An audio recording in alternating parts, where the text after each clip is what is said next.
Welcome to Cinema Trip Reviews. Today on the show, we're going to be talking about My Bloody Valentine from 1981.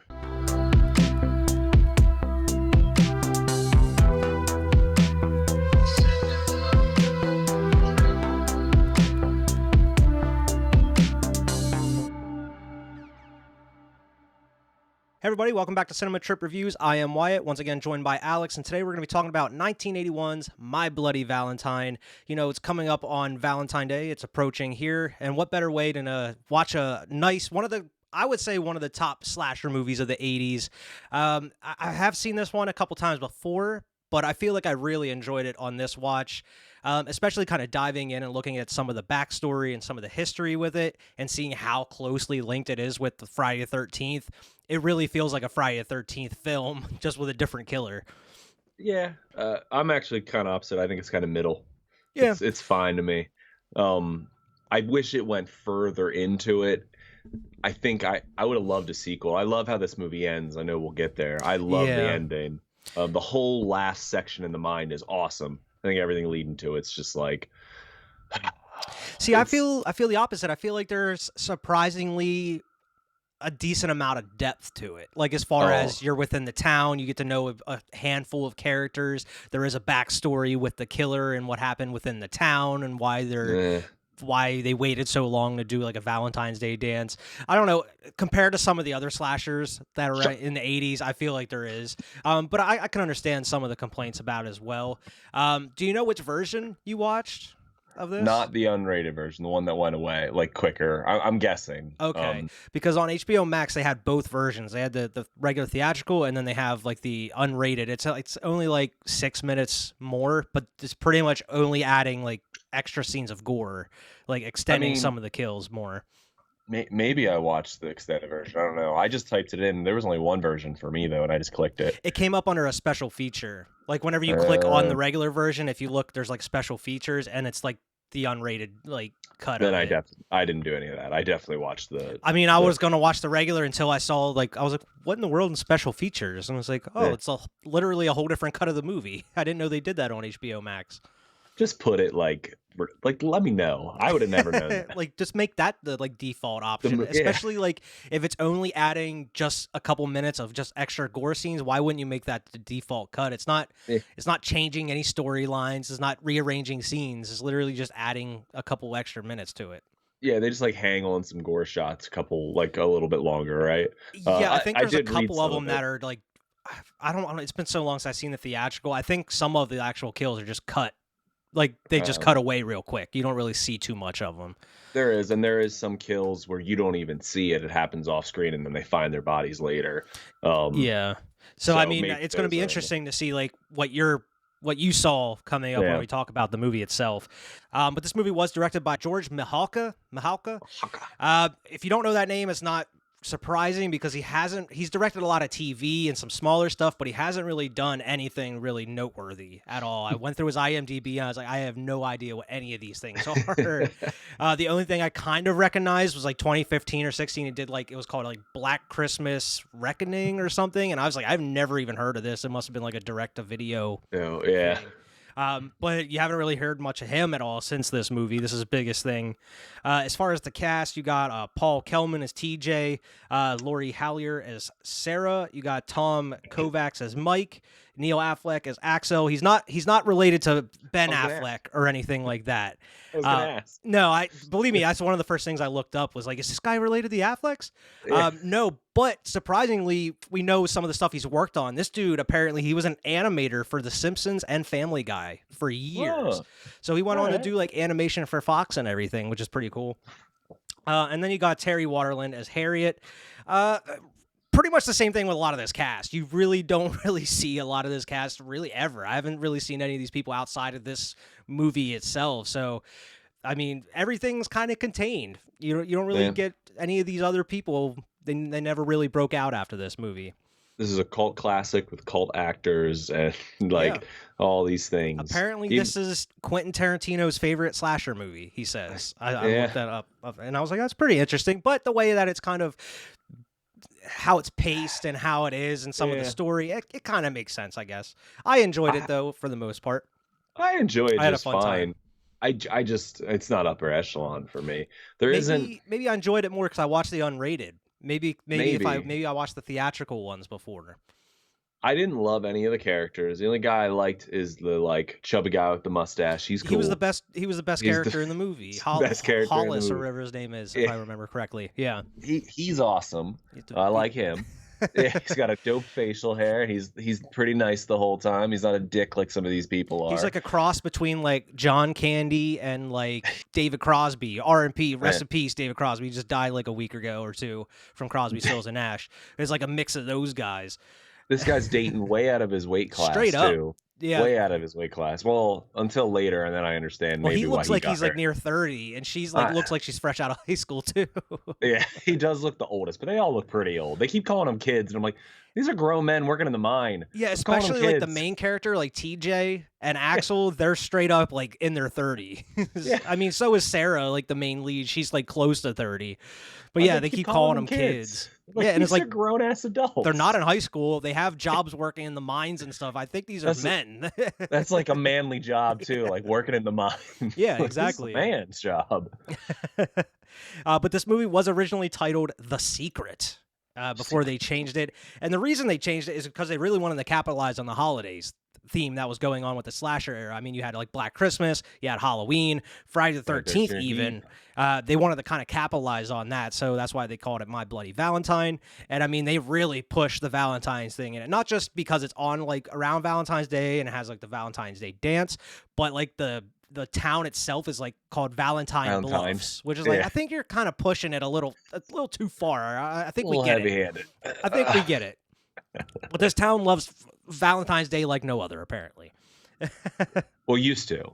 Or And now used it's to. coming back. Before we'll get to that. Crazy Ralph 2.0 will tell us all about that one Yeah. in the movie. I like Crazy Ralph.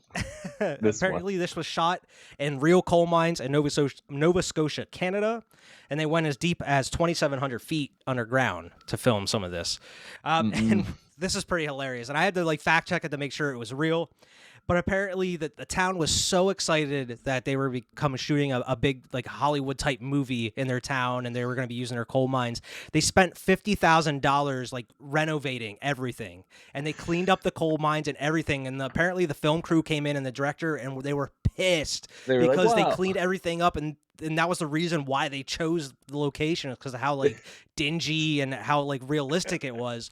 So the town spent $50,000 to clean it up. The crew had to come in and they spent $75,000 to get it back to how it was. And apparently it was 3% of the whole budget of the movie just to fucking fix the mines that they chose. I don't even think the mines look like mines for a lot of the scenes. I think a lot of it looks like sewers. Like when you, I could see some that. of it. I could see that a Some- little bit though. But some of it, I'm like, man, are these? And I've granted never been in a mine, so I don't know what it looks like down there. But like a lot of it's like almost like industrial. Like the walls are pretty flat and stuff. I was like, Yeah, a lot of this it's doesn't shot seem like a really mine. dark too, in Yeah, like the background. But it could easily be looked like they put like paper mache walls or something up, something like that. I mean, especially towards the end when you have like the fight and all that. Like yeah, all of that looks bad. like it was just like made by like on set and stuff. All the rocks are real weightless. They're like tearing down. It's like, just paper mache. They just throw boulders and stuff. They trimmed 9 minutes out of this movie because they kept getting an X rating every time they tried turning it in due to like either, sex stuff or a ton of gore. They had to cut a bunch of gore out of this. But apparently there was one scene they had to cut out completely that's not even in the unrated version. And that was, I believe it was Mike and Harriet. That's it. I had it written down. You do see their bodies at one point in the movie, but you don't actually get to see the kill. Apparently he used like this huge industrial like digging Saw him. auger, yeah, and like drove it through them while they were doing it. Apparently it was too much. They had to just completely cut it, and then I guess they deleted the footage and stuff. They don't even have Burned it it. anymore. So, yeah, that's why it's not in any of the cuts at this point whenever they do like re-releases. But I mean, you see the aftermath in the movie. Not much of it. It's very like darkly lit. and I read this somewhere. Maybe you should probably fact check me, but I guess a lot of the cuts were also because of John Lennon's death. The people were like really big on like blaming violent movies, and this was one of the first movies, or one of the movies that was affected by that. Yeah, and apparently the director, not only because of that, but because of the studios were really cracking down on the violence in like Friday the 13th as well. That was around the time that Friday the 13th was starting to get like, a lot of its gore cut as well. So I think from what I saw, the director kind of blamed Friday the 13th stuff kind of moving over to this, and then everything got cut from this too. Yeah. But they both, Friday the 13th and this, was released by Paramount. Paramount was trying to get into that slasher craze, and they wanted to come up with a new series.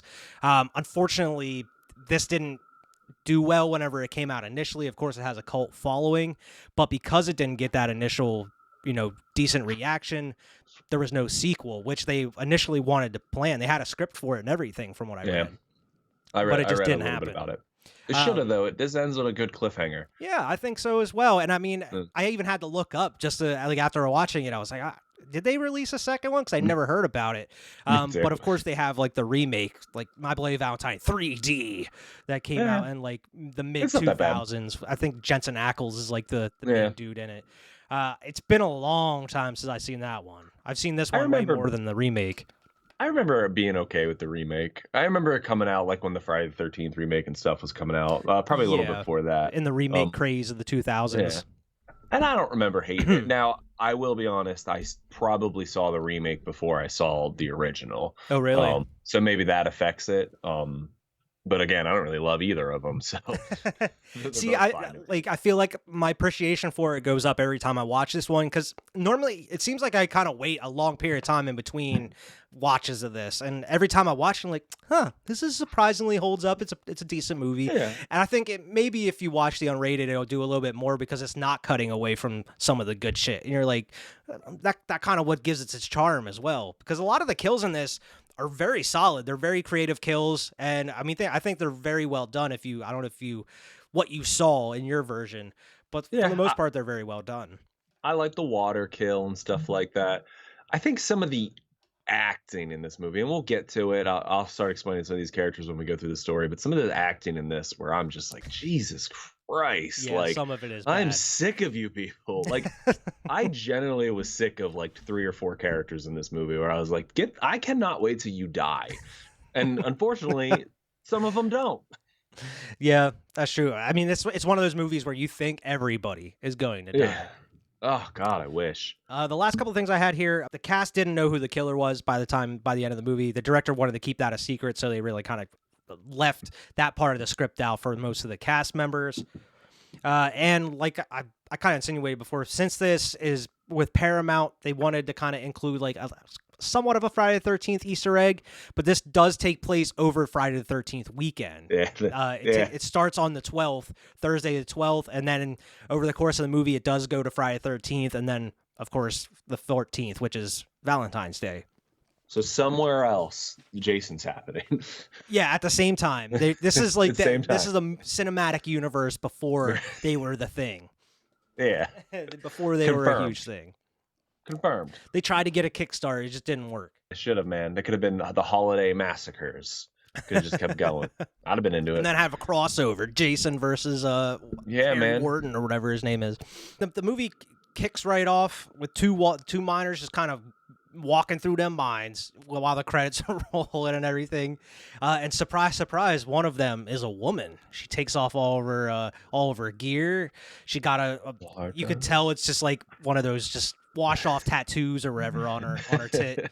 Or they just drew it on with a Sharpie before they filmed or something. Why would you have sex here? I don't know. It's like I would be worried about breathing in fumes and getting all dirty and fucking gross there, dude. But it's like they try to make it so like sensual, whatever. She's like stroking the tube on the mask and everything, which is not sexy. This she has a weird kink or something. Keep the mask on. Keep the mask on because she tries to remove it. He's just like, nope. No. Which doesn't make any sense because she probably knows him, or did she just go there with a strange man? That's like, she knows there's a who couple he is. questions throughout this movie. I was like, how does this add up? Yeah. But yeah, you're right. You think she would know who that is unless she was. I don't know. How did she go down there with this dude? Was that like a costume party or something? It was her and Harry, and they were both minors. And then this was his first kill, I'd guess, before he goes all ham. See, I think this takes place within the time period of the movie. I think this is the first kill. You think this is that guy? Yeah, because I think this is the first heart that he sends to the mayor, and the sheriff there at the beginning. Because remember, whenever they go to the coroner, they said it's like I forget what the year. It was like a young woman, but it's a human heart. Yeah. But I think it's You're right. it takes place within the timeline of the movie. Okay, so you're right. So it's. I mean, we're gonna get to it eventually, but that makes more sense. But still, why would she go with him? She must have a real bad kink, just picking up strangers just in weird costumes and just going down in the mines. And nobody ever talks about her missing from a work crew or anything. Nobody knows who this person is. They just mentioned that somebody died, but they don't know who it is. Nobody's missing. Like, none of these girls in the movie are like, I wonder what happened to, like, Tina or something. Yeah, where's Betsy? Like, and again, she looks like she works there, so none of the guys are like, where's Tina? Like, she didn't show up to her shift. Yeah. So... And you think this person, the killer, would have had to talk to her at some point. You think maybe she's like, oh, that sounds like this person. I don't know. Or she would know who he is. Like, she's just like, you got a mask on. I'm digging it. I'm all about it. Let's go down to these mines. And get they don't set that up very well. They don't. It raised a lot of questions from the get-go. But she tries to get down with the get down, and he like sticks that pickaxe on the wall, and he like leads her on a little bit, and then he just pushes her straight through. It shows a little bit. That's one of the first extended things. You actually see it like pointing through the skin before it actually breaks, and you see it like pop out of her chest, and it's just blood everywhere. You do see it in the edited version, like you see it out of her tattoo, like it came out of her tattoo, but you don't see it like coming out. Oh yeah, you see it like poking through the skin until it breaks, and then it's gory. But that's one of the first things that they kind of added in there. But then you get the cool opening title, My Bloody Valentine, with like the two hearts that are bleeding, and stuff. Which is great, and great music. It kicks off just like with a bopping soundtrack right here. It does. I don't think some the good music in it. We're going to get to it eventually, but I think this first song, and then there's not really any other music where I'm like, yeah, but then the last song, I'm like, damn, they put out all the stops for this last song. Now, this movie, like, I don't know, even though it is a horror movie, I don't think it's a very, like, scary horror movie. I don't think it does a great job of building tension, really. There's only, like, one or two scenes where it shows, like, the killer kind of, like, stalking someone or giving the appearance of stalking someone. He just shows up mostly. But most of the time, it's just someone hanging out, or they're alone, or they go into a room, and then, bam, kill, and then it moves on. It doesn't really have time to linger with that person. There's only a couple kills that it kind of draws out a little bit, tries to build a little bit of tension. But overall, it's just kind of like a bam, bam, bam. There's like kill, kill, kill type thing. But as far as like a scary movie, it doesn't really do a good job of trying to scare you. And he's a cool designed character too. Like the miner is kind of a cool design, and according to what you're saying, he's got cool kills. So like it is kind of a missed opportunity. You got to focus on your killer a little bit. And I don't know if slasher movies knew that quite yet, where they're like, we don't care about the survivors. We care about Jason. We care about Freddy, you know? Yeah. Like that's cool what we want to see. And the cool kills. So maybe they just didn't figure it out by then. It goes to Friday, February 12th. You get to see the miners all getting off of work, going through their daily routines and everything, coming up on that little like train car, that little cart that pulls them up out of the mine and everything. And you get to see them like go to the showers, getting ready. And then most of these people that work there are buddies. It seems like they're all friends. And maybe this is just like the one source of like income for this town is like that's the big job that's in that town. There was like I watched Twin Peaks, like they have the sawmill, and that's where that's everybody always works. named, and that is like the sawmill. It's like that sort of thing here. Everybody works at the mine, and even the mayor's like, my son comes back, he put him to work at the mine. Right in the mine. But you get to, and they even have a huge sign right outside of town. It's like Valentine Bluffs, and it's like the littlest town with a big heart, or whatever, like the tagline is. Little town with a big heart. I didn't see that. That's funny. Yeah, but everybody goes to meet up, and that's pretty much that you go to work at the mines, and then once you're off of work, you go out and drink. You go to the bar and hang out at the bar with your girlfriends until it's too late, until it's closing time, and you go home, and then the next day you do it all over again. They're driving around drinking, and there's even like at one scene the cop comes into like the rec center, I guess, that they're like designing. They're all just sitting there drinking. Yeah, I'm like he knows they're all probably gonna drive here in a bit. He doesn't say a damn word. They all have like cool like muscle cars and stuff, and then one dude has like this beater little like beetle that's just. You get it introduced though to TJ, right? TJ, yeah.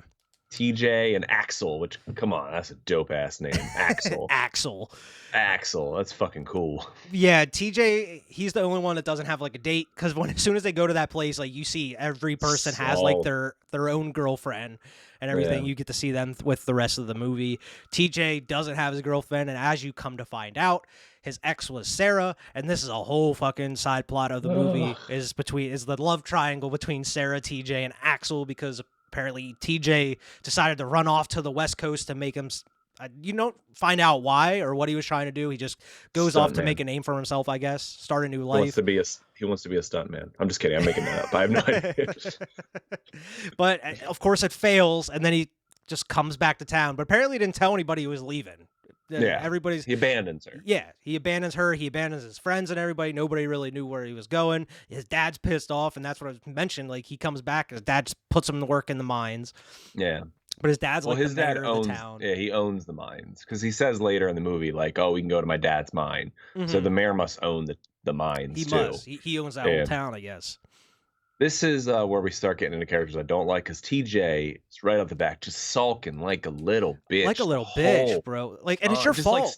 Like, do you not realize this is your fault? You left your girl. Of course, she's gonna go find. She's not gonna wait for you. She's gonna deal with the consequences. Yeah, stop being a little bitch. Yeah, and don't try to take dude's girlfriend. You're the one that left, man. Like, deal with it. Find another chick in the town. I'm sure you can. Yeah. But he's sulking like a little bitch, playing Charlie Brown music. Just with his head down all the time. He's like sitting on the ladder, like fiddling with his thing, and I'm like, man, playing shuffleboard angrily by himself. Like, I know you can't throw those things that hard, man. I know you're losing. They're all going off. The mayor that comes in, he starts yelling at everybody because they're sitting around drinking when they should be decorating for their dance. But this is as they mentioned, this is the first like Valentine's Day dance and party they've had in 20 years, which we'll get to the backstory here shortly. But the mayor gets a nice little Valentine. But he's on his way out. You also get introduced to like the chief of police, like the sheriff, who you see throughout the course of the movie. Yeah, this dude's not very bright. He's not a good cop. He's like the only cop too. You don't see any other cops in this movie, really. Well, he says at one point when shit starts hitting the fan, "Don't call the cops. I don't want to spread pain." Like, man, you are to blame for all these people being murdered. What, you got a big stick up your ass? Like, he has like that big ass weird pipe too. It looks like just like a tin tube with just like the bowl on the end of it. It's so weird. He's not a good cop. No, he's not a good cop. But you had like all that like exposition is being told between like the mayor and I believe I forget the older lady's name. You see, she doesn't last too long. Mabel, that's it. Mabel. Yeah. But yeah, you see the mayor and the sheriff, they're driving out of there, like in the town. He's looking, he's like, "Oh, I love Valentine's Day chocolates. It's my favorite next to like Halloween or Christmas candy," or whatever he says. Yeah. And like, as soon as he opens up he has like a note in there, and it's like of course, like a Valentine's Day like rhyme. From the heart comes a warning filled with bloody good cheer. Remember what happened as the 14th draws near. And he opens it, and there's like a fucking human heart, and he's like, "It's happening again." No, it's happening again. This box had to weigh so goddamn much. Like, you would think something's rolling around in here. This isn't candies. And it would all be centered right on the center. It'd be like, huh. And it's funny because every single time throughout the movie when it shows like one of the boxes with the hearts in it, it's like bleeding all over this one wasn't. This one was clean. He cleaned this heart up. He like pumped all the blood out of it, washed it off. To give no hint, he wanted this one to be a surprise. They turn around, they shoot straight back to the town, which I think they almost hit that dog, and I don't think that was intended. This dog like runs out. This dog runs out like real close to their truck, and you see the truck swerve a bit. I'm gonna guess that dog. Leave that in the movie. They were in a hurry. They almost hit this dog, but they didn't, though. They don't hit the dog. It's close. But you head back to the bar there where everybody's hanging out, and they're playing like Five Finger Filet, which of course like a lot of people know from like Aliens, which is most famous for in Aliens. And of course, it's in other stuff as well. This is a dive bar if they're just letting this shit happen. Yeah. It's just like, whatever. It's not as fast as in Aliens either, but dude ends up like stabbing his finger though. But this is where you get like the crazy Ralph of the story. And he even says that this town is cursed. He says it's like the same line. This town is cursed. The only thing he doesn't say is like, "You're all doomed." boom. Yeah, he should have. He should. Absolutely said it. But he's the one that kind of goes through the backstory of everything. You shouldn't have that dance. I'm telling you, Harry Warden's going to come around. He tells all these kids like they don't know. And I'm like, it's only been 20 years. I feel like these kids hear this every year, like this story. Yeah. It's a legend in that town. It's either they're playing 18-year-olds and okay, maybe it was right before they died, but still, like, when they were born, their parents would have been freshly traumatized by this serial killer. And actually, it can't be. They were children, and we'll get to that later, but at least one of them was a child, like a child with cognitive memories. So one of the kids are at least like 24, 25. Yeah. Maybe. So these kids all know this happened, and he's explaining it to them. They're like, that's crazy. Like, this shit just happened like a little bit ago. In their life, when they were children. When they were children, exactly. So they know about it. Exactly. Like, this dude's never heard it. That's all this dude does every year. That's like the purpose of the bartender, is to warn everybody. But the story of Harry Warden was 20 years before. On the same day they were going to have the Valentine's Day dance, everybody was getting ready at the mines. The bosses the supervisors decided to leave early. They didn't wait for like 5 of the workers down in the mines, and they forgot to check the methane, which there was an explosion in the mines trapping 5 of the people in there. And then they just decided to go to the dance and have a great time and drinking and everything. And then they finally find out there's 5 people trapped. By the time they get there, there's only 1 survivor left, and that's Harry Warden, and he's sitting there just eating the leg of or arm of one of the other people. He's just cannibal. He's turned into a cannibal because there's nothing in there. He has to eat. I mean, who knows how long are they in this mine? They don't say, from what I remember. Exactly. But you think if there was an explosion or something, unless it was over the weekend, they go back Monday and they're like, oh shit, something happened. And he's like, I'm so hungry I'd eat 5 other human beings, 4 other human So maybe, my guess, maybe a couple days the dude was stuck down there. Without eating 4 humans. Right? I feel like maybe you go a day or two starving and you're like, all right, I got to eat something. But this dude probably waited till the end of the first day. He's like, man, I'm fucking hungry. I'm going to start eating one. Just started killing people right off the bat. But the dude's like got the crazy eyes. As soon as you find him, he's like, ah!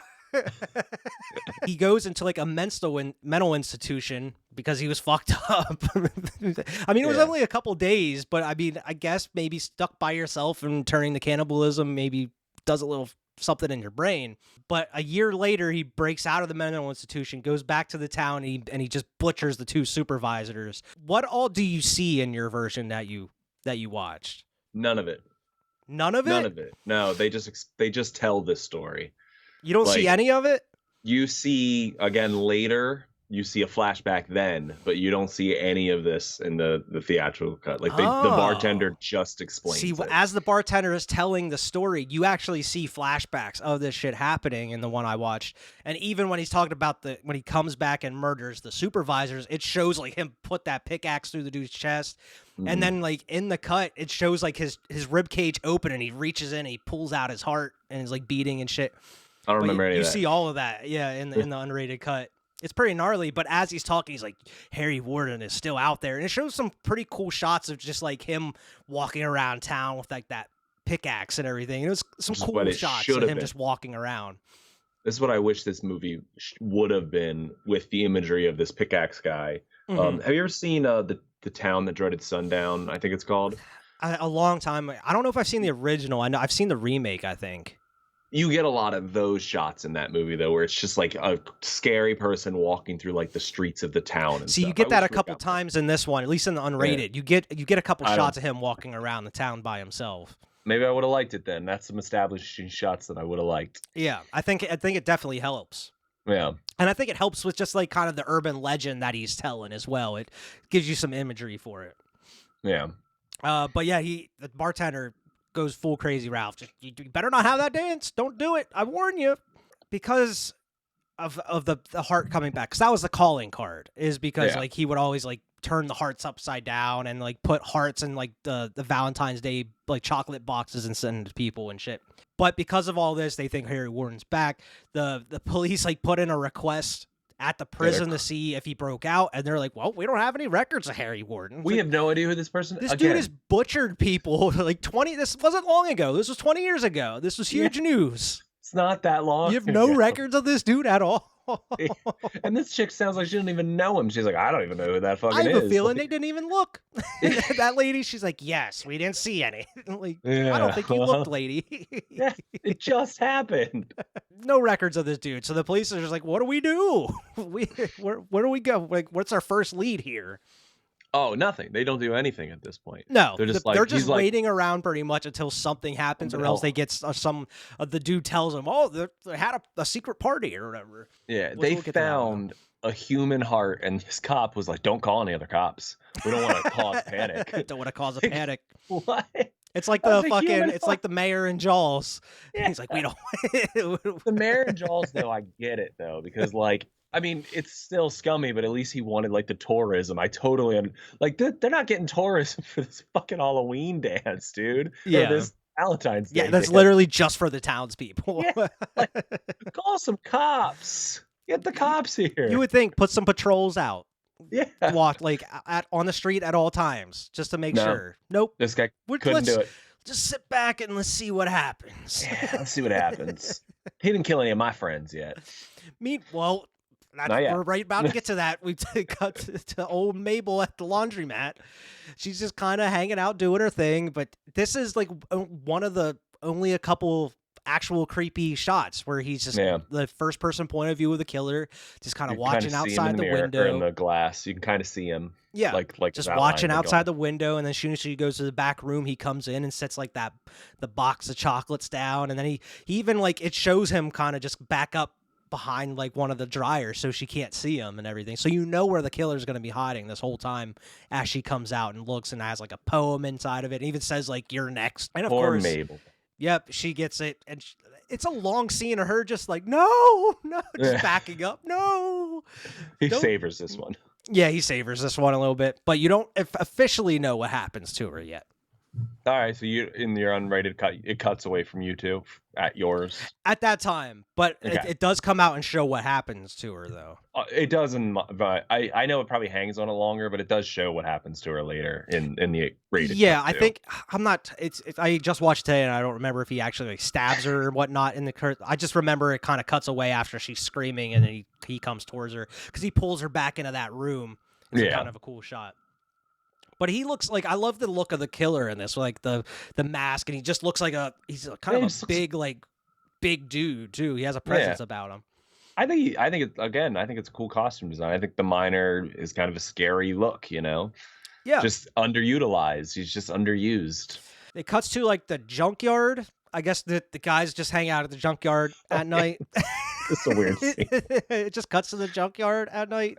The guys are cooking food on the engine of their car. It was like, you guys had like a whole town. There's not a diner or somewhere, a restaurant or McDonald's or something you could go to. Yeah. His buddy's just sitting there, like Axel's playing the harmonica. And like TJ comes in and they actually like, have a little moment. They have a little moment. They're playing like harmonica together, and then like they even like you can tell they were friends. They talk about being friends at one point, and then they're like, "Well, I guess we have a situation, don't we? Well, what are we gonna do?" And Axel's like, "What do you mean? What are we gonna do? She's my girl, dude. You're not gonna do anything. Like, I'm not gonna do anything." And that's what kickstarts the love triangle, and that's all it is like through the whole movie is just them arguing, and they get in a fight at one point, and. I mean, if you were a Sarah chick, she doesn't help at all. Right? She did not help. She makes it worse actively. She actively makes it worse. She should have been like, I don't want anything to do with either of you guys. Or pick the man that she was with, or pick one. Yeah. No, the whole time she leads them both on the entire time. Sure. Even to her friend in the one scene, she's like, I don't know. Like, well, yeah, because like her friend is even like, well, I mean, in a perfect world or something, you would have both, right? You want them both, and she's like, no, and she's like, you do, don't you? You do. This is what I'm talking about. The bad acting. These two women don't do it for me. She's kind of stringing them along, though. Oh, totally. And we'll get into it later, but super stringing the one along. Oh yeah, straight up. I mean, we're kind of getting there anyways, but so they fight in the junkyard about it. They don't really fight. They just kind of have like a verbal. Yeah, enough that the dude Hollis has to come in and separate them a little bit. Yeah. And even like best after his character in the movie, Hulk Hulk. separates him, like TJ even says like, I like that dude, man. Like he even says like, I had a history, like me and him were cool, which is like this one thing standing in our way. Yeah. Girls. Girls. Yeah, it is. Dragnet. The next day, that's whenever like you see the sheriff, he goes to investigate the laundromat and he's just like, something doesn't smell right in here. And he's like looking around, he can't find Mabel.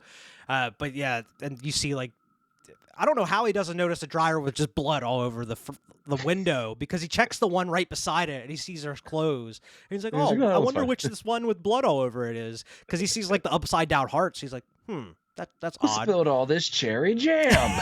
But he opens it up and the dude stuffs her whole body in the dryer and just leaves it on.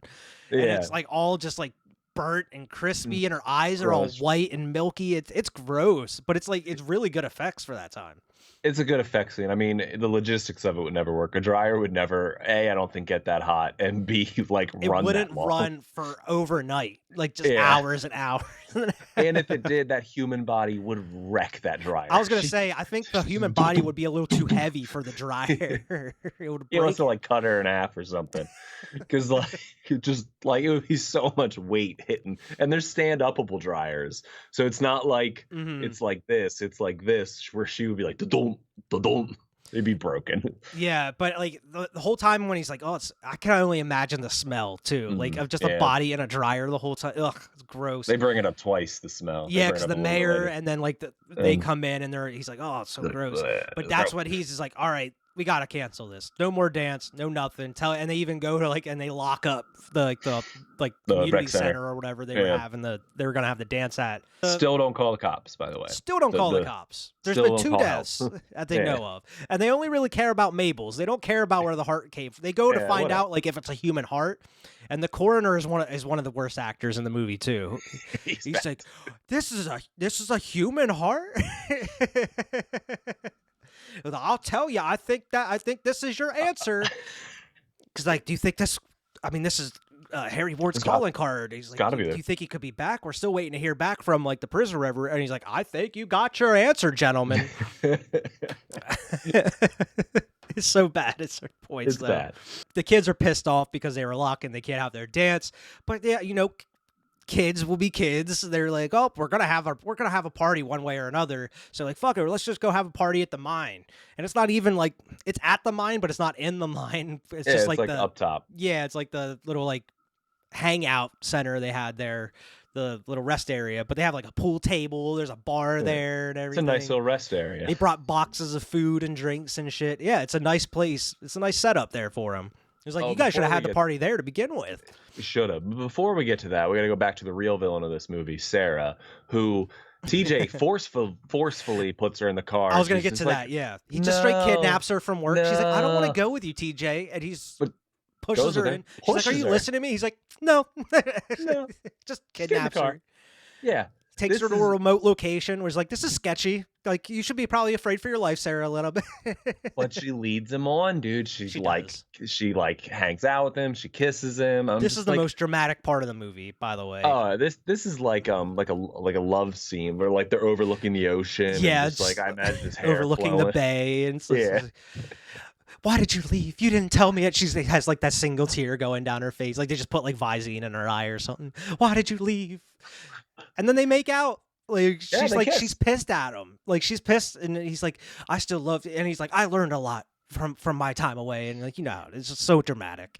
So she makes a decision here, though. It seems like okay, she wants TJ. You would assume she made a decision, because even whenever they go back, whenever Axel bumps into TJ at the bar, he's like, have you seen Sarah? And he's like, it's not my turn to watch her this time or whatever. And he's like, what the fuck? And like, he's in a good mood and everything, so it makes you seem like, okay, she chose a side. But then you see her with fucking... She brings Axel to the party. Exactly. Like, you fucking bitch, what are you doing? At that point, I would have been like, if I was TJ, like, go fuck yourself. Yeah, man. Like, I thought we were good. We get this lame backstory for the villain of the movie. That's the real villain right there. She's who turned this Sarah. Man. It's like Sarah. Jenny from Forrest Gump all over again. Fucking Sarah leading this dude on, being a jerk. Straight up. Being a jerk.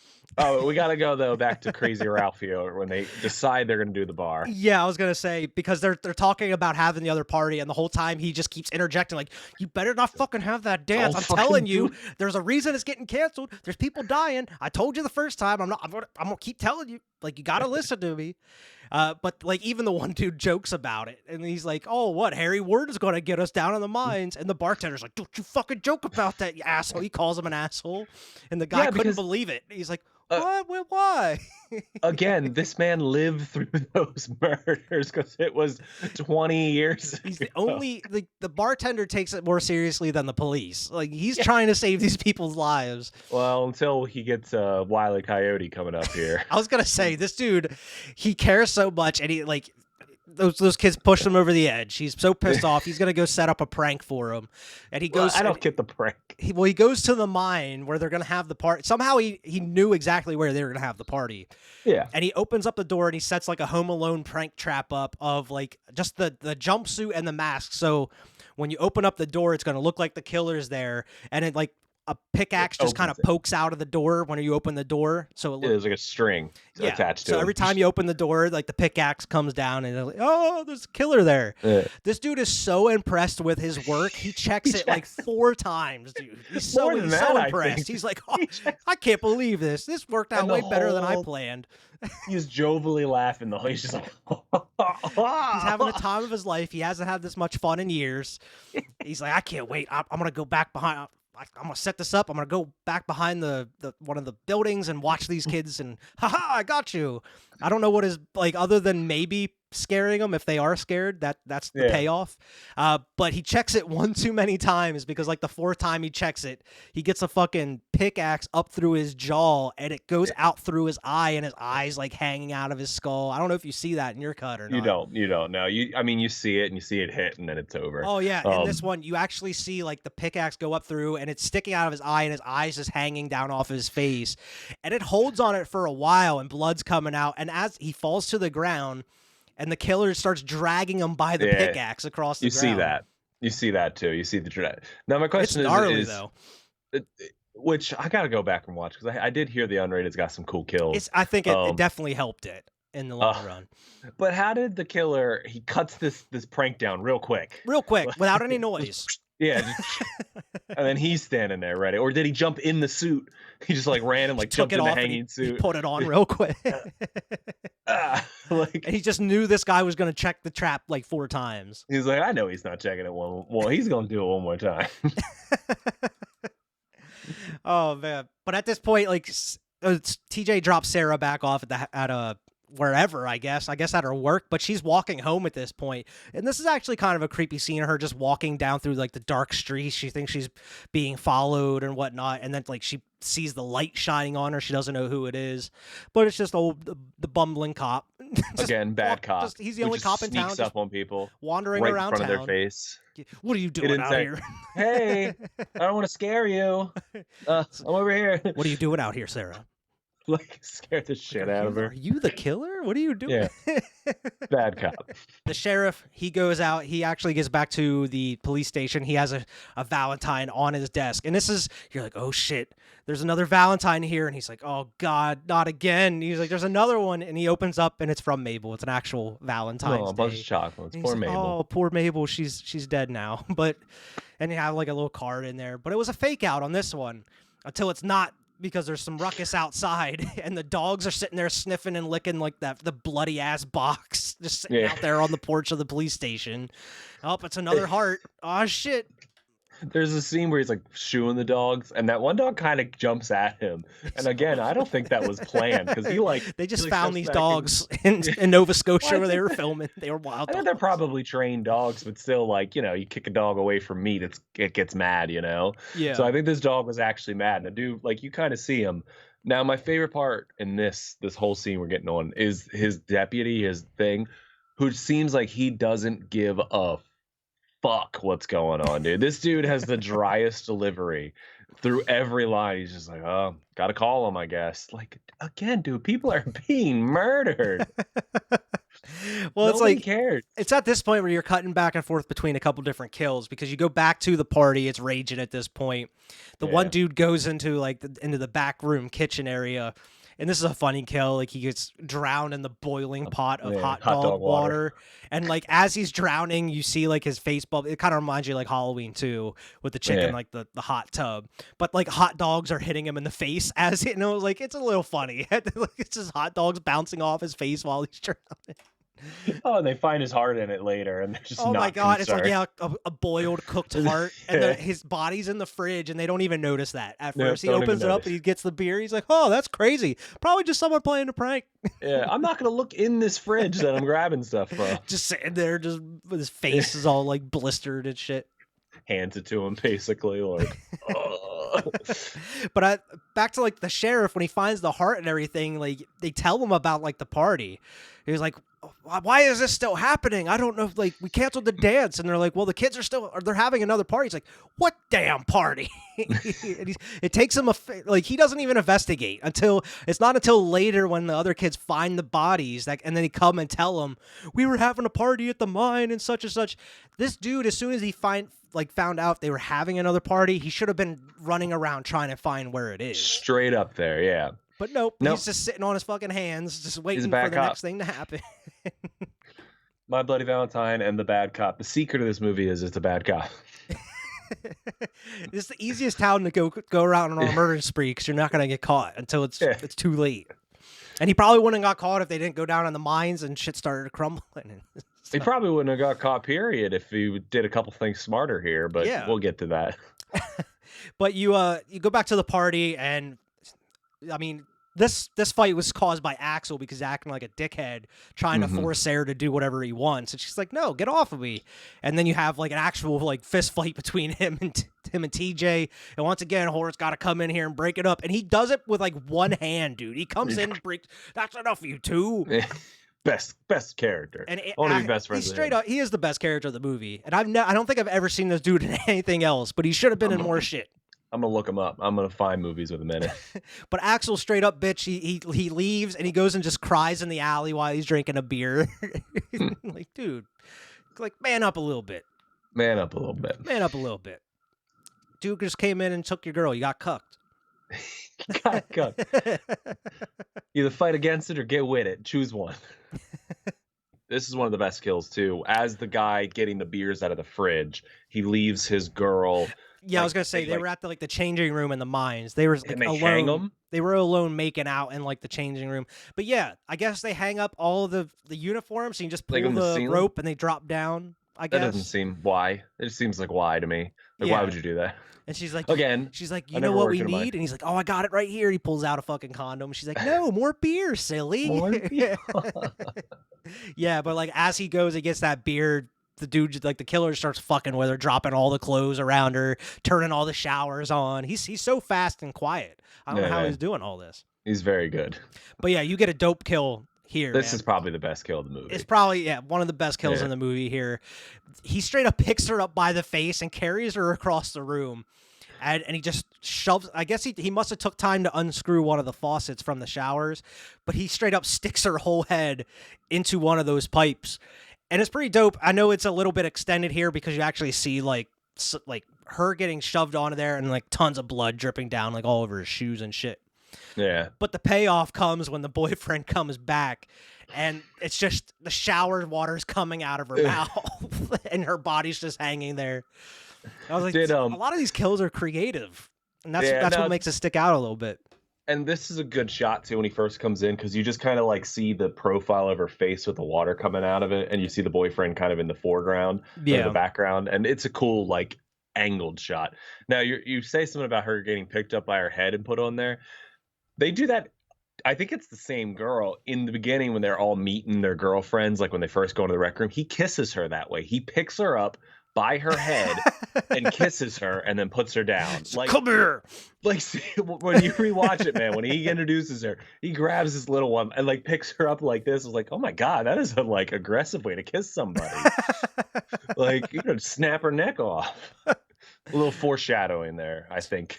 A little bit. It might have been. Yeah. I don't know. At this point, at the party, a couple of the group members, including Hollis, gets the bright idea of taking a couple of these people on a ride down on the mine cart going down into the mines, which, like, at a party, No. people are getting drunk. That's probably not the best idea to go down into the mines. And a couple of it's them tell already him no. dangerous when you're sober and working down there. Like, you shouldn't just be having a good time and exploring the mines. Exactly. I don't know what they're doing. And even TJ tries to tell him, like, and which is a weird. He brings up one of the rules of the mine, which is weird. He's like, "No women allowed." You know the rule. Men in the mine. That's the most important rule. Like, for our safety, we probably shouldn't be doing this. We've been drinking, guys. He's like, "No women allowed in the mine." There's a sausage fest down there. It's a pirate ship. No women on a pirate ship. You know the rule. But this mine they need to change their policy, or they need to be shut down, because you need to change it. You need to have some women workers. You need to have some inclusion here, man. There was a woman in the beginning who looked like she worked there. Right? There was I don't know why it didn't click. There was a woman at the very beginning of the movie in the mine. How did she get down there? Looked like she worked there. That suit looked like it fit her perfectly. Yeah. Maybe she was tricking him, like a Dewana Man type thing. She was like pretending to be a man so she could work at the mine, because there was no other jobs in town. She Mulan'd him to work in the mine. She Mulan'd him to work. She's like, no, that's the story I want to see about in the movie. Make the prequel of My Bloody Valentine we're talking about. She's down looking in a boiler room or something, singing My Reflection. And then she was just horny that day, and she just grabbed one of the workers and just took him and the wrong worker. Wrong worker. As soon as they go down in the mines, that's really when some of the kids start finding the bodies. They find the dude that was in the fridge, and the party disbands. Everybody, real quick, Harry Ward's back. Everybody scatter. And then that's when you like to get the kids that run to the police station, where the cop's just still there, not investigating shit. He's not out and about. He's like, we were having the party at the mines. You gotta go. There's people down in there. Harry Warden's back. People are dead. And that's when the sheriff's like, okay, maybe I should do something about this. The sheriff does nothing in this whole movie. I still don't know if he calls the cops. Nope. He just he gathers the whole town, because he gets a posse. Yeah, he gets a posse. Instead of getting the rest of the cops, he gets a posse of town people to go to the mines. Evil dies tonight. Exactly. Evil dies tonight. You think Tommy with all there? the people? You think with all the people that like there'd be a little bit more cannon fodder. If more of those people would die, but they like all escape. Like everybody at the party is out, and we never see them again. We just follow the people in the mines now, which is best character of the movie. Well, I was gonna say TJ and Axel. They finally they're like, we gotta join forces. Even though we've been battling this whole time, we gotta join forces. Go down in the mine. Down there. Yes, Sarah's down there. We gotta go rescue her. Also, our other friends are down there, but we gotta Sarah's go rescue the most Sarah. important part. This is where the rest of the movie really takes place, is down in these mines. Hollis and they're starting to separate a little bit. Like we mentioned, Mike and Harriet separate. They're going on to do it somewhere else, but you don't get to see their death. You get to see the aftermath at one point. I forget the dude's name. The other dude, the goofy fucking guy. Because the 80s slasher movies always have the fucking not even a comic Mike. Relief, because they're never funny. He's try to not be funny. But I think his name's Mike. Something like that. But he hangs down and scares him from one of the overhangs. Yeah. Even Hollis is pissed off. He's like, "What are you doing? You can hurt yourself." He tries to pull him down. Says, "I'm too old for this shit. I'm too old for this shit. I'm older than all of you. I got 10 years than all of you guys." We're getting to the point where, it's going to come up here soon. Hollis's girlfriend is the same girl that was hanging out with Sarah earlier. She is the worst. And we're getting here. She is so fucking bad. Yeah, because oh my god, they decide to. Well, first when they all go down there, and Hollis is like, "All right, we're gonna head back up." We're like, "Let's go explore. What's down that way?" And he's like, "Well, that's the abandoned tunnel. We don't even go down there like that. We don't work there." And they're like, "Well, we're down here." He's like, "Oh, I guess. All right." He's like, "Dude, come on. You're supposed to be the ringleader. You're supposed to be guiding everybody. Say no. Right? Say no. Take everybody back up. This could all been avoided." And they're on their way back. He's like, "Fuck, I gotta go look for Mike and whatever and Harriet or whatever." Yeah. But he finds their bodies with that big ass auger stuck through them. But he turns around and he gets a couple nails to the face with this weird nail gun. It's not like a normal nail gun. It's like a weird looking one. But he gets like a couple nails to the face and to the neck and shit. Where you think he dies immediately, but he's able to crawl his way to the girls and the other dude there and scare the hell out of them for a minute. And then he dies. He gets and then we get her just crying and crying. Well, the dude pieces. I left her. Well, Oh, the the one, dude, smart one. well, he goes. He's like, "We got to get out of here," and he starts running. And then the Sarah's like, "You can't leave us, you bastard!" And it's like, "He's not He's leaving not. you. You're supposed to go with him. What are you Yeah, doing?" go with him. Yeah, he even says like, "Come on, let's go. We gotta go." And like, she's like, "You bastard! Like, you're the Well, one that's because- choosing to stay there. What are you doing?" And It's like, because this chick in the red she will keeps not get up. and she slaps the shit out of her too. Oh, at one good. point. She slaps the shit out of, like, snap out of it. And the Yeah, dude, 'cause like, she's the killer's walking towards them down that fucking mine shaft. He's like, "You gotta hurry up. He's coming." Like, what I'd are have you left gonna her. do? I'd have fucking left her, dude. I've been like, all right, peace. That's a cool See you shot later. though. Like when they're sitting there and you just see the killer just walking down the mine shaft. He dips out. Yeah, he Just just like goes in the- ducks into one of the tunnels. He knows exactly where he's going. Axel finds the girls, and then they run into TJ at that point. They try to get out of there, but one of the control panels is smashed. And this is the other thing that I had a problem with, is like they decide to go to like the fucking Snake Eater ladder that just seems ridiculously long, like straight Yeah. out of Metal Gear Snake Eater. They had to climb up that huge ladder. But the thing I was wondering is like the control panel for the carts is broken to take them up, but you can just walk up that incline. Like, Yeah, what's yeah. stopping you from just walking up the incline where the tracks Like they are? walk down it later. Exactly. Why did you have to go to the ladder? You could have just walked up. I was like, Oh, I don't want to walk. I want to sit on the train and go. Oh, and the redhead chick gets even worse here. She's halfway up the ladder and she can't do it. stops. I can't do it anymore. I'm not going Bitch, we're any in the middle. farther. We're in the middle. What do you want to do? Just stand here? Well, Like, what's the Sarah plan? like is like has her like in front of her, like she has her arms around her, kind of guiding her so she doesn't fall. It's like, you bitch, Oh you're gonna my get us God, all dude. killed. I'd have climbed around her. But Like, then like all they right. get up so far, and like the one dude that ran away The from Mike. him, he gets Man. killed off screen. His body falls, and he's like attached to the rope. And as soon as that like rope tightens, it like snaps his head off, Oh, and it's his clean blood off. flies all over their faces, and the body just drops to the bottom. thump. And instead of going up again, they're like, "Nope, They're like, no. we're going right back down." They're like, the killer's up there. We The gotta go killer's back down gotta be now. up there. It's like, nope, Yeah. we're going back down. So they gotta find another way out at this point. And as they're like leaving, that's whenever like they get separated from Axel, where you think he gets killed because he falls behind Pushing a little 60 bit. feet of water, which, It was like, where'd the water come from in these coal mines? I don't know. There You must be water. literally That's see scary. No water through this whole movie. And then here's like, oh, that's 60 feet deep. He's 60 gone. And you feet see of like the light water. disappearing under the water and everything. He's like, I'm It's not cool going shot. in there. Axel's gone. I'm not going in there after Yeah. him. Fuck that. But then like the girls and TJ get separated because the girls are walking around by themselves. And that's whenever the miner just comes, the killer just jumps around that corner and just pickaxes the other chick, the Harriet or whatever her name is. Yeah. The Gets right in the gut. right She in the gets gut, an just, oh. unceremonial death. But yeah, you're getting real towards the end of the movie here because she just pieces out and she ends up running into TJ, and TJ has like blood coming down his face, and Yeah. he's like, I guess he got into a fight or something. You don't see what happens Rock to hit him. him. I don't know. guess you don't see what happens to him at all. And at this time, the cops and the townspeople, their posse and the mad mob's coming to the mines to try to figure out what's going on. They're all walking down single file.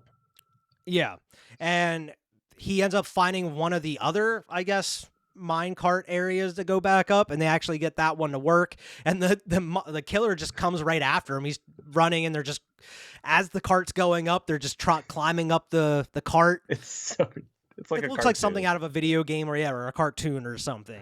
And then they Yeah. jump off the cart anyway to fight with the dude. Like he Yeah. tackles him off the cart, and she's no help in this fight at all. Like She he's hits him sitting with a there rock. like wrestling with him, and like he drops the shovel, and she picks up the shovel, and instead of trying to hit the killer while he's fighting, she waits for TJ to get up and then hands him the shovel. It's like, I don't wanna bitch, do you it. could have been just bashing this dude the whole time. Like, what are you doing? And then after she hands him the shovel, she just gets behind him and hi. Yeah. And he's backing up. He even yells at her one point. He's like, "Move, Sarah! Move." Like, go!"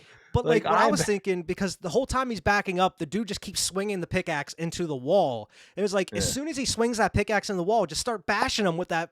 Like, Yeah. it's over This- at that point, man. Like you have your moments, take them. It gets better later, but it's real slow choreography. Even when they're like Oh, hitting the yeah. shovel, he's like, It looks like the Warriors when they're fighting like the go back and watch our review of the Warriors that we did a while ago. It does. But when they're fighting with like the Furies with the baseball bats, it's like that.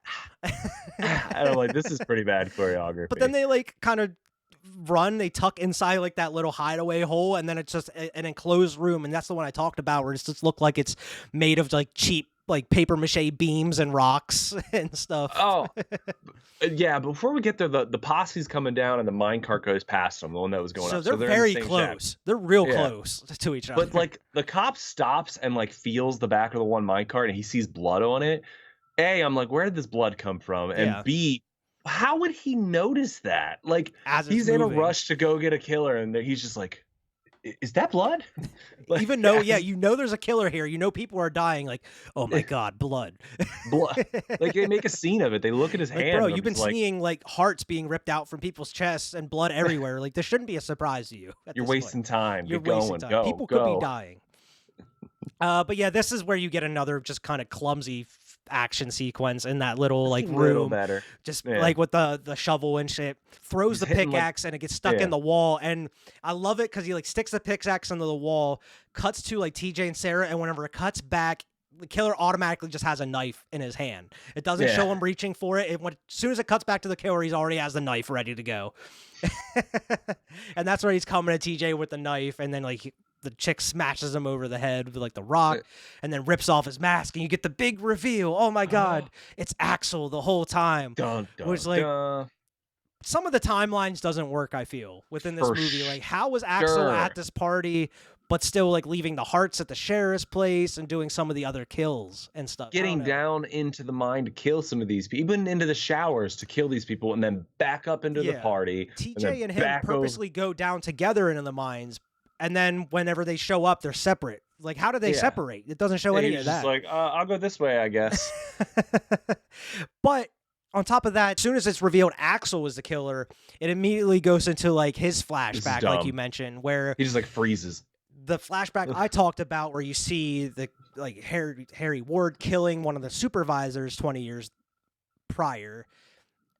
One of the supervisor's kids is Axel. Axel was one of the kids, and he actually witnesses his father just getting butchered and his heart ripped out.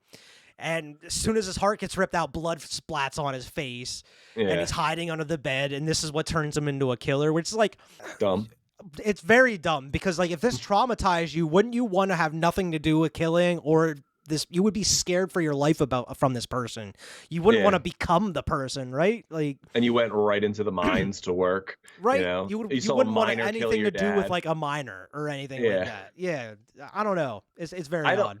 I don't like how he freezes. I'm with you. I think it's dumb motivation, but I don't like how he freezes too. Like, he like gets the mask ripped off and he like like, I don't know what does it matter to you? Yeah, what does it matter to you if they know who you are? You're trying to kill them. Yeah, I don't know. It's very weird. Just like I think it's a dumb explanation. And what's even dumber is because as they're getting in the fight, they knock like one of the beams, shit's starting to collapse. The rocks and shit fall on top of Axel. TJ and Sarah get out. They run into the cops. The cops just, they finally got a message from the police, which is like, if you got this earlier, we should have learned this information earlier, because I think this overall would have helped out with the overall movie intention of the movie, because they even say like they were informed by the prison that Harry Ward, the real killer, died 5 years earlier, and nobody told anybody. Where it's like, I feel like we should have found this information out way earlier in the movie. That way you're kind of have that mystery, like, who is the killer? Could have been a whodunit. Exactly. And then you're trying to figure out and put the pieces together. Who could be the killer by the end of the movie? Whereas when TJ comes out with the head scratch, you're like, oh, okay, maybe it's him. Could he be the killer? Exactly. You could have a couple different red herrings in here, but you don't find this information out until you already know who the killer is. So it's like, what was the point of us finding out that Harry Ward died 5 years afterwards when we already knew who the killer was? It doesn't make any sense. They should have stuffed that in way earlier in the movie, in that scene maybe where he calls the prison and they're like, yeah, like Harry Ward died 5 years. Like, who could it be then? And Like that's where Pamela you could Voorhees have the does. detective actually do something and try to figure out who the killer is while everything's going on, and you could have all these different red herrings and stuff. I don't know. Yeah. It could have definitely been written a lot better. Like, the pieces were there, you just didn't put them in the right form. You didn't put it in the right like areas. Like, I don't know. They definitely could have did a lot better with this, and I think it would have worked better if you would have had some mystery behind it. Yeah. Instead of being like, oh yeah, Terry Ward, like everybody's been talking about.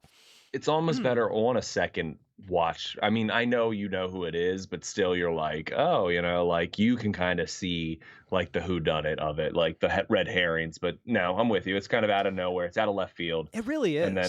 And then it wraps up real quick here.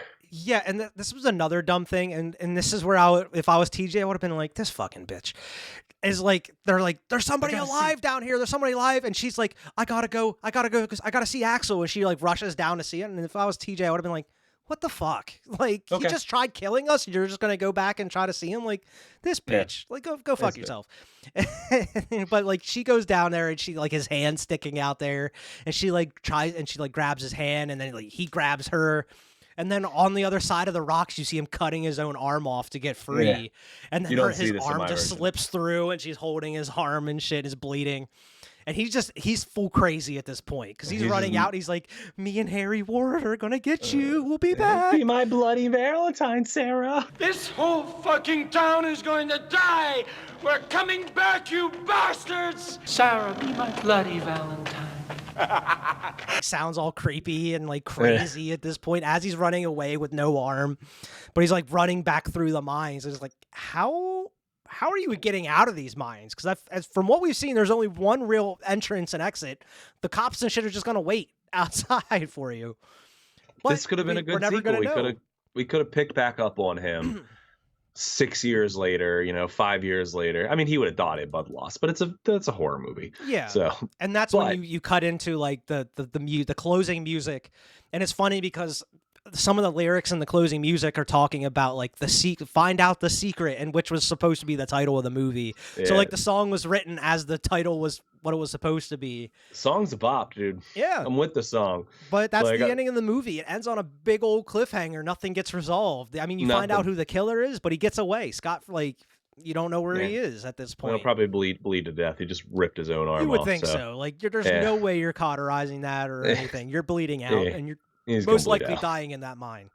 And since there's no second one, I'm going to assume he bleeds out. Yeah, I'm going to assume he dies in that mine. Or I'm not going to say the cops catch him because the cops didn't do anything to prove that they're good at their jobs whatsoever. They probably just came out and said, he's back there now. He's gone. I guess that's the end of him. But yeah, like I mentioned, they had a sequel already written for it, but because it didn't do so well coming out in theaters, they just didn't go forward with it. But of course, it's had a huge cult following, and it's remake. It had a remake. It was one of the bigger name slashers that came out of the 80s. I wouldn't say it's like one of the B movie or straight to like video type shit. It was produced and made by Paramount. It was like a big budget movie that was put out at the time. It's a cult classic for a reason. I mean, I see the appeal here. But I really enjoyed it, though. Yeah. Here's my thing. We just reviewed Friday the 13th Part 1, and one of my biggest complaints is that I felt like nothing happened. Now, I gave it a good review still because I said the legacy that this movie brings on is why you watch this movie. This is almost opposite to me. I feel like it's kind of boring. Nothing really happens until the end. I do think the end scene is great. But then there's nothing left, like after you're done with this, it's like contained, it's done. Yeah. So it's not fun for me to be like, okay, this is going here, you have to get through this movie. I would say this is a better movie than Friday the 13th Part 1. Like, yeah, I think as far as tone and how things are laid out, I think it has a lot in common with Friday the 13th Part 2 a little bit. Like with the kind of the ensemble type cast of characters, has a little bit of story going throughout and a little history with the town and stuff. It has a little substance to it, not a lot, but I think it has just enough that you need for this, like a slasher in the 80s. But I think it has a lot in common with Friday the 13th. I mean, especially made by Paramount, who was making Friday the 13th at the time. They wanted to try to keep it in that same vein and have that same kind of feeling with them. I think it just drops the ball. You don't get enough of the killer. Yeah.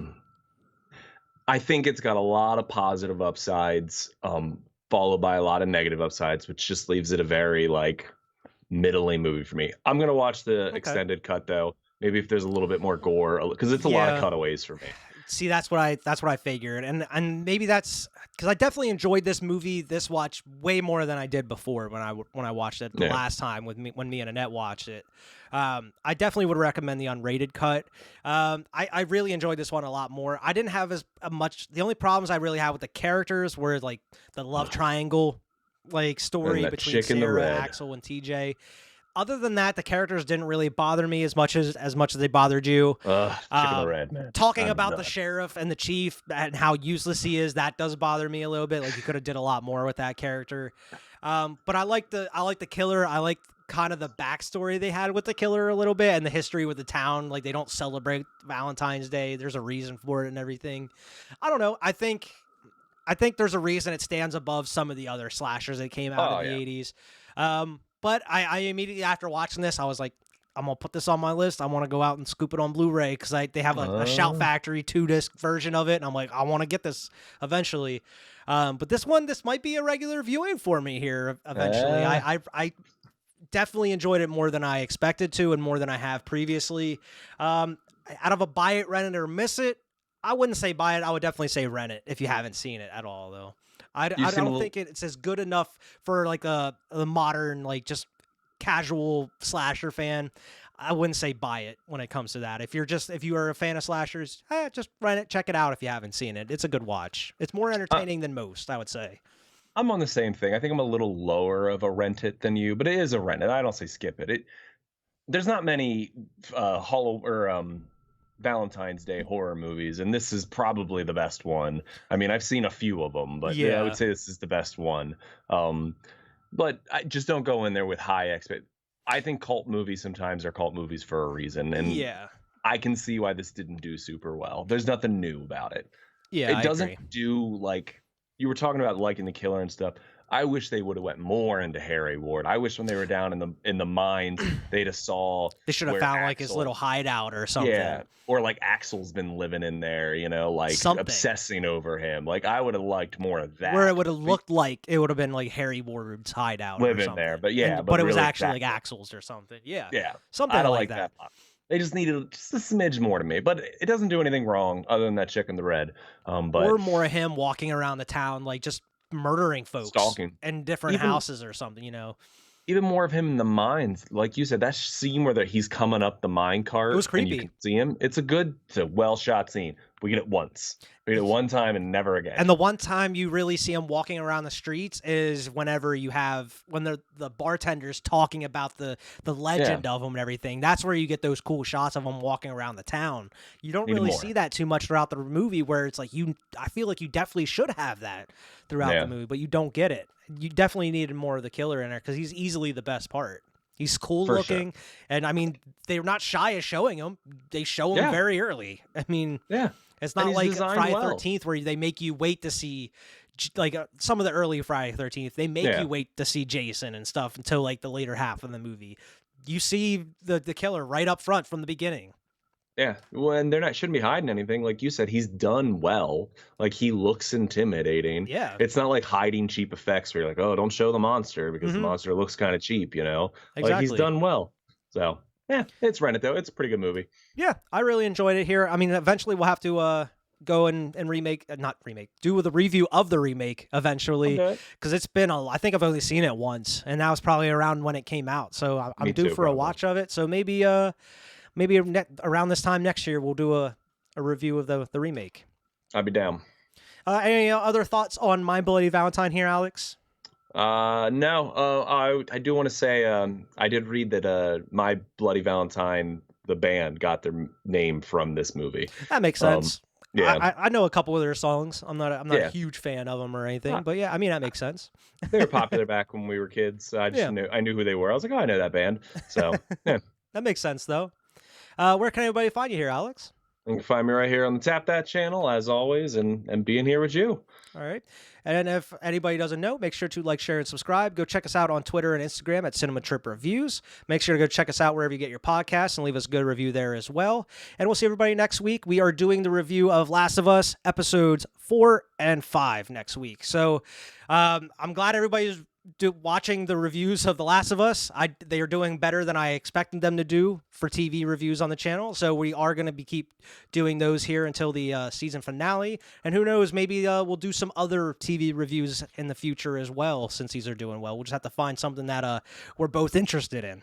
Yeah. So, I'm in. Yeah, until next week, everybody. We'll see you later.